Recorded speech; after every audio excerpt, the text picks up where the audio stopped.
Aloha and welcome to Figments on Reality. I'm your host. Why else would I be talking? Dan Leaf, and I go by Fig. I hope many of you are repeat viewers.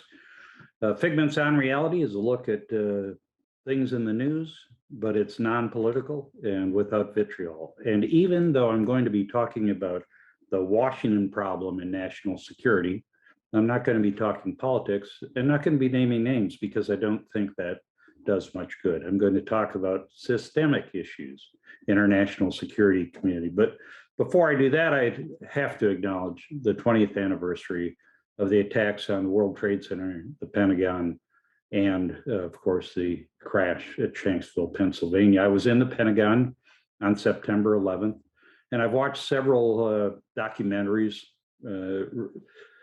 sort of revisiting that day, that incredible day. And I'm struck by how many of the people at the time from all political perspectives talked about the anger and revenge that they needed. And that bothers me because revenge is a fool's errand. First of all, I think there are some moral issues when being vengeful, and it takes away focus from the real objectives. Now, I contrast our response to September 11th to the Doolittle raid on Japan early in World War II after the attack on Pearl Harbor, which had a military purpose that it achieved. Certainly it was a morale booster for folks at home and in the military, but it also had a military purpose and wasn't just a matter of revenge. So we'll talk about the Washington problem in a second. First, I want to acknowledge that the Figments on Reality episode on accountability was the top think tech show last week, and I'm proud for that. It's good to get viewers. I try to say something meaningful, and in this case, the accountability episode where I talked about the need to fire, relieve people who hadn't performed the mission well, it's had some effect because this weekend, the Naval Academy football team fired their offensive coordinator because of their dismal start to this year, including a lopsided loss to the Air Force Academy. Come on, man. We fire a football coach, but we don't hold generals and admirals responsible for mission failure. I don't know about you, but I find that pretty annoying. So I think we have another problem. I mentioned on a couple shows that I had an interesting conversation with an active duty four-star who I respect very much, very thoughtful comments on Afghanistan, and he served in roles that played a significant part in some of that effort. And he said that he thought our real problem was that we didn't appreciate Afghan desires, what the Afghans wanted. I thought, how can that be? How can we lack at least some understanding and empathy for the views of the place we're fighting? And looking back, it made me think of the many stumbles we've had in national security. And these aren't necessarily failures, but boy, we didn't achieve our objectives. In the Korea case, we're still at a dangerous stalemate decades later. In Vietnam, I won't revisit that whole situation, and the US-Vietnam relationship is flourishing right now, but at the cost of millions of lives, thousands, 50,000 plus American lives. In the war against terror, we failed in Somalia. Our failure in Iraq was related to the aftermath, and Al-Qaeda simply has morphed, not the threat of extremist terrorism hasn't been eliminated. And now we're looking at the Afghan aftermath, and so far not so good. And of course, all of that concerns me. It concerns me in the bigger future-oriented perspective too, because rising China, definitely competitor, possibly a threat, and certainly somebody we have to coexist with in the modern world. If we fail at these other efforts, how are we going to have a national security community properly postured to succeed in meeting that challenge? So I'm not talking about bad people here when I speak of civilian and military leaders. Many of them I've worked with or for, and I know them, and they're smart and they're dedicated and committed to what they see as their role. So If any of you are watching and you think I'm dissing you, I'm not. But I think our security environment has caused some systemic problems, recently exacerbated by two things. And again, this is not a political statement. I'm talking about the current Democratic administration because it's the current administration. I think one of the things that has exacerbated sort of the self-validating, we believe what we believe, even if it's not working view, is that they were only out of office for 4 years. And that means that we have a lot of people cycling relatively quickly back into significant national security posts, not bad people. And the other, it's more a Democrat problem because President Trump basically created chaos in the civilian ranks with his approach to it. I'm not advocating chaos, but I'd like to talk about some significant issues I see with national security professionals whose lives and careers revolve around Washington, D.C. And I've got a little map of the heart of the problem to show you. Thanks, Google Maps. And that is the National Capital Region with the Pentagon, the White House, Capitol Hill. We don't show all the think tanks that are in or just outside that view, but it's the heart of our national security community, and it's kind of insulated and isolated. And I don't think that's good, because what I believe we have, and I'm going to start talking about the problems that I see with our national security community as it's currently constituted, first and foremost is a lack of diversity. That's right, a lack of diversity, not in gender, race, orientation, or any of the other demographic discriminators that might represent diversity. There's plenty of that, I think, but in diversity of thought and background. And if you will take a look at the biographies of most of our civilian leaders currently in the Office of the Secretary of Defense, that's not one office, by the way, it'd be very crowded, you'll see that they have kind of a common thread, very East Coast oriented, often starting perhaps as a staff member in Congress, then perhaps working in the National Security Council. Then maybe they worked for a think tank when their folks were out of office, and then they came back to the Pentagon or came to the Pentagon. But it's a very tight-knit circle of people who generally think alike because administrations are naturally politically oriented. Okay? Again, these aren't bad people. I'll probably say that again before the show is over. But there's a lack of diversity of view. And if you keep reinforcing what you already believe because you've worked together, shared offices, thoughts, written papers together, given speeches together, you're going to reinforce a view that isn't responsive to a changing environment. And the environment is always changing. Another thing I see in the biographies is a significant absence, not total, of experience outside the United States. And clearly I'm talking about the Office of the Secretary of Defense, the National Security Council, and the military in Washington, not about our State Department representatives. But if your national security has a very significant, this is an understatement, folks, international element. And you may have studied, name a country, and thought about it, written about it, become an academic expert on it. But if you haven't worked in that country, and I would exclude going to war there as work, it's different. It's a different perspective. If you haven't worked overseas, whether it's Vientiane or Venice, then you don't fully understand differences and similarities between our perspective and another country's perspective. And I think that's a very serious shortcoming. Now, in the military,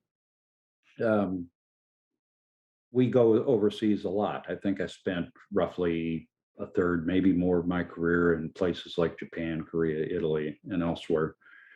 But going overseas in the military isn't the issue diversity-wise or traveling in the same circles, kind of. I'll get to that in a minute.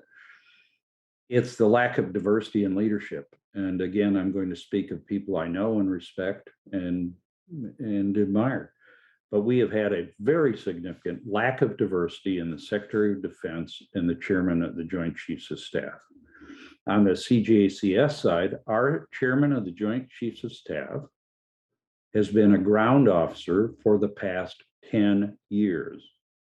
How have things gone in those 10 years? Now, that doesn't mean that the perspective of an Army or Marine general who served admirably on the ground, usually in combat, I think in all of these cases with combat experience, it doesn't mean they're idiots. It means they have a ground perspective.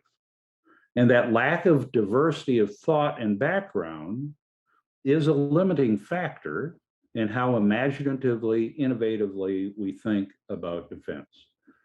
And national security. That's a bad thing. And when you look at the Secretary of Defense, we've had ground combat officers in General Mattis and General Austin, then secretaries, each of them, as the Secretary of Defense for 3 of the last 5 years. That's too much sameness, too much. We look at it from our lens, our history, our background, and I don't care who you are. You can't step entirely out of your experience. Now, another issue in that is allowing generals to be Secretary of Defense. It requires a waiver. Representative Mike Gallagher of Wisconsin just introduced an amendment that would increase the requirement for a waiver to the 10-year point.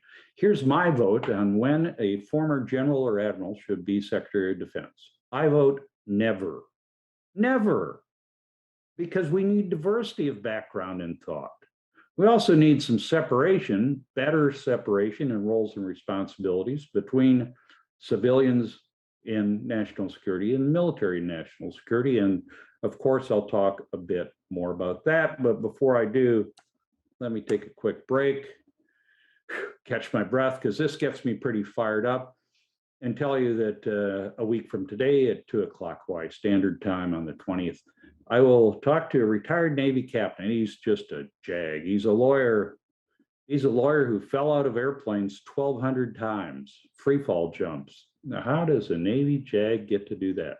You'll have to tune in to see. It's a great story from a really good friend of mine who I worked with at the Daniel K. Inouye Asia Pacific Center for Security Studies. So tune in, please, and remember to click like if you're so inclined.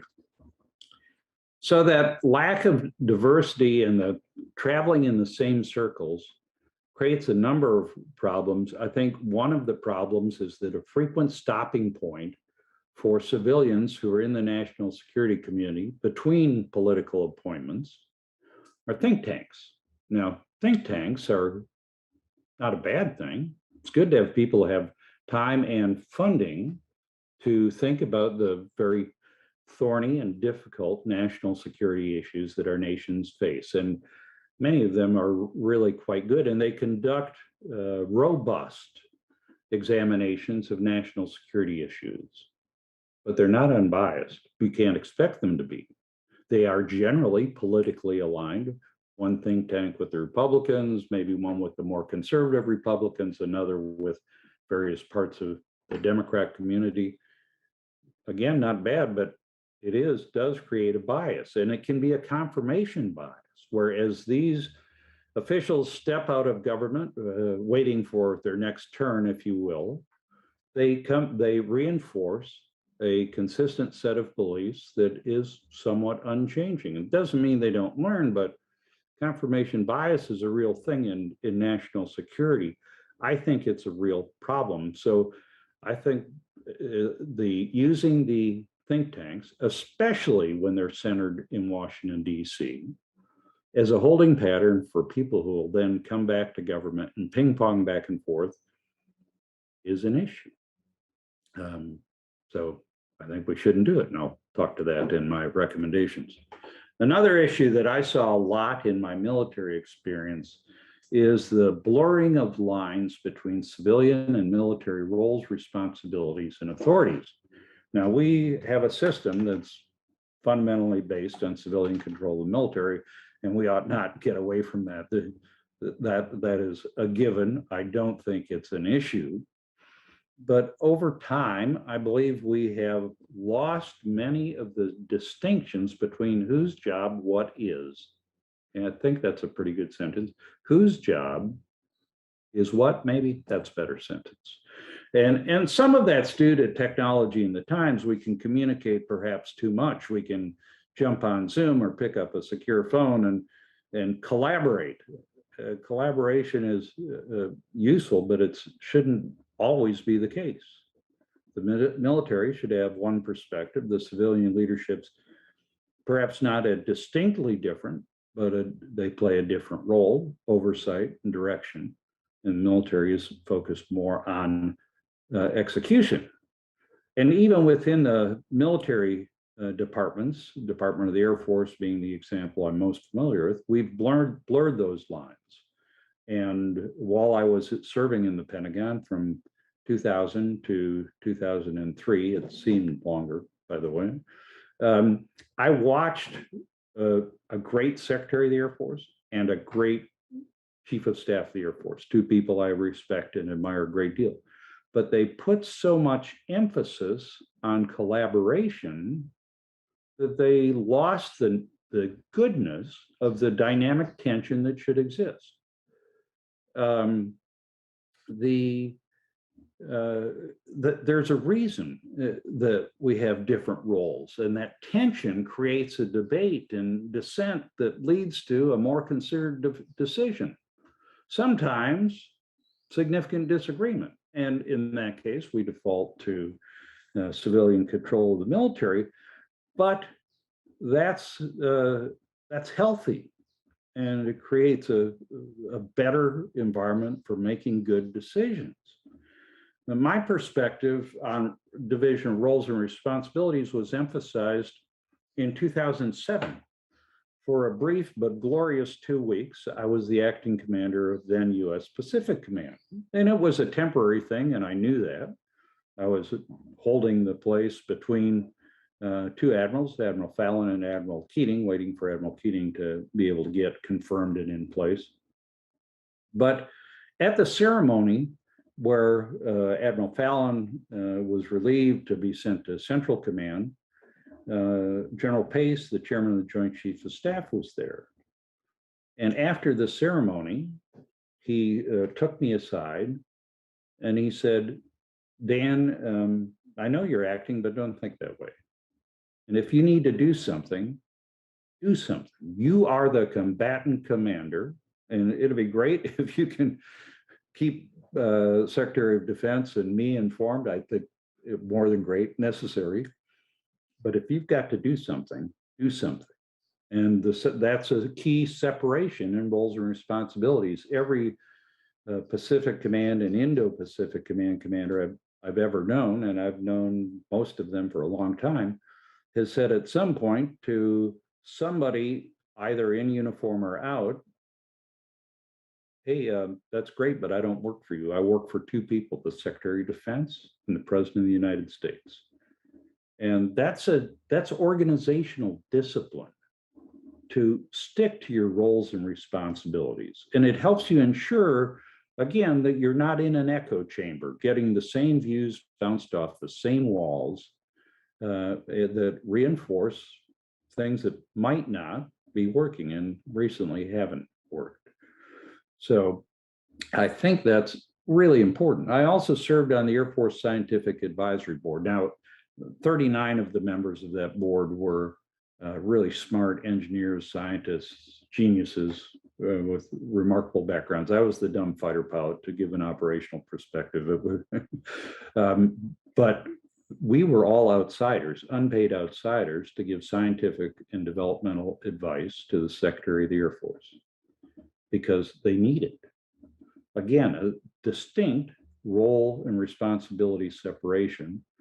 that's really important. If you don't have it, you're not going to make the best or most informed decisions.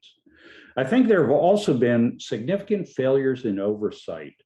And I watched, as part of my reflection on the events of 20 years ago, I watched with my wife, at her suggestion, a documentary on Netflix about the attacks on September 11th. And I was most struck by the statements of Representative Barbara Lee, Democrat from California. And she's not my representative, so I don't know a whole lot about her politics, but I suspect she and I differ on many issues. Here's one thing we don't differ on. She was the only person to vote against the authorization for use of military force in 2001 that gave broad authorities to the executive branch to wage war in response to the attacks on 9/11. No senator, no other representative dissented with that. That's stunning to me. And now she was pilloried for it. And I remember the emotion of the time. I remember the terror on the faces of the people running from the collapsing Twin Towers, which, even though I was in the Pentagon, that's my starkest memory of September 11th. But how can it be that Congress wasn't more thoughtful, more resolute in providing oversight to the executive branch's use of military force? It was going to pass, but why wasn't there more debate about the breadth of the authorities that were given? And in terms of most oversight, now shifting gears a little bit and going back to something I spoke about in the famous accountability episode, most of the leadership, inspector general, and congressional oversight is focused on what? It's focused on procurement and personal conduct, not on the mission. So these oversight agencies should look at failure with genuine accountability. The GAO report that says, hey, you didn't do a good job, if it doesn't have any impact, it might as well be about the current baseball season in terms of effect on national security. I'm a baseball fan, but it's not as important as national security and accomplishing the mission. So all of these factors, the lack of diversity in our leaders, the lack of thought diversity, diversity of thought, the echo chambers, including think tanks, not limited to that, the blurred lines of authority and responsibility, and the failures of oversight are problems. Another final problem that I'd cite is the fact that our leaders play to the public too much. That's not a new problem.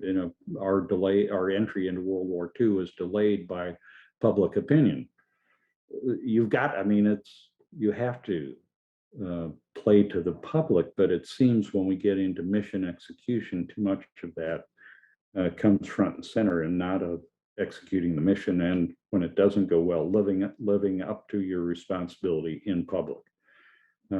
All of these factors, again, the diversity, lack thereof, echo chambers, blurred lines, failures in oversight, and the interest in public opinion and therefore votes, have led us to an unjustified confidence, best described by my new favorite word, hubris. And I've talked about that before too. If we look back at that list that I showed earlier of national security stumbles, we shouldn't be very confident. We should be really confident in our capability, our military capability, but we shouldn't be too high on ourselves in terms of our application of said capability. And we are. So I have a question from a viewer sent by direct message, and let me read it. So we also see sameness demographically among military and national security leadership. Most of the people in leadership are white men. Shouldn't we begin by diversifying leadership to include more women and people of color, which will lead to diversity of thought? Absolutely, and I think we've done that. While I was the director at APCSS, women, peace, and security was my top priority. Nobody gave that to me, but because of the importance of diversity, we more than doubled the participation of women, and it had a significant impact in the quality of discussion and learning that went on at the center. We've done that, but if you take your demographic diversity from the same geographic and intellectual pool, it won't achieve the desired effect. And that's a problem. So yes, I think we should continue to do that, but it's not enough if you draw from the same crowd all the time. So what would Fig do? I've stated several problems. What would I do about it? Because we have to do something so we do better facing the significant challenges of the future. And here's what I do. First of all, something I didn't mention is most of our civilian leaders are not they're experts, and they're in some cases brilliant. And as I said, committed, dedicated, et cetera. But they may not have training in organizational leadership, and now they lead organizations. And part of leading an organization well is knowing how to encourage debate, tolerate dissent, and to recognize that as the leader, you're not paid to be right, you're paid to decide, to choose what's right. You don't have to be right yourself.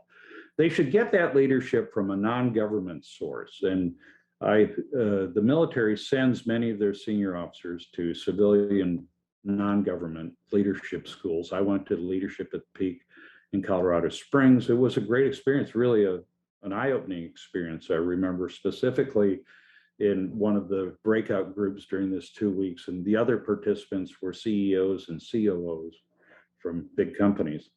And at one point, while we were doing, feedback amongst our group, one of them said, "Fig, we love the way you ask for our opinion." I kind of puffed up a little bit, and he said, "We sure wish you'd listen to it." And he was right. I was asking for it, but not listening to it.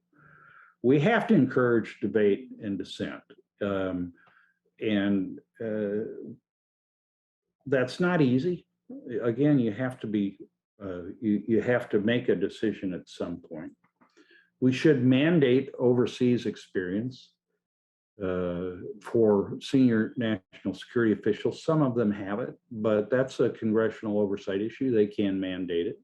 We should consciously diversify our great civilian corps from beyond the East Coast, even Hawaii, perhaps not me, but even Hawaii.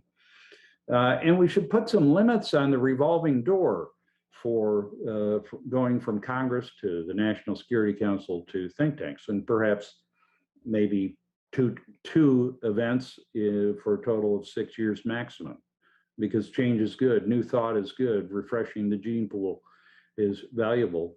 In DoD, I think we could do the same thing, and that means that we could say you can't serve more than 2 consecutive assignments in Washington, D.C. as a senior colonel and above military officer over the course of no more than 6 years. Many of the generals and admirals would like that because it would get them out of Washington. But it's important to get away from the insular nature of it. And then legislatively revitalize separation of civil and military authorities. And that starts with prohibiting a former general or admiral from being the Secretary of Defense. Now, some of this might be wishful thinking, but it's really important, and we have to take it on because our national security matters. And what we've been doing hasn't been working very well. So we're at the end of a very rapid 30 minutes. Thank you for watching, and I invite you to tune in, as I said, to Figments, The Power of Imagination next week, and listen to somebody defied gravity.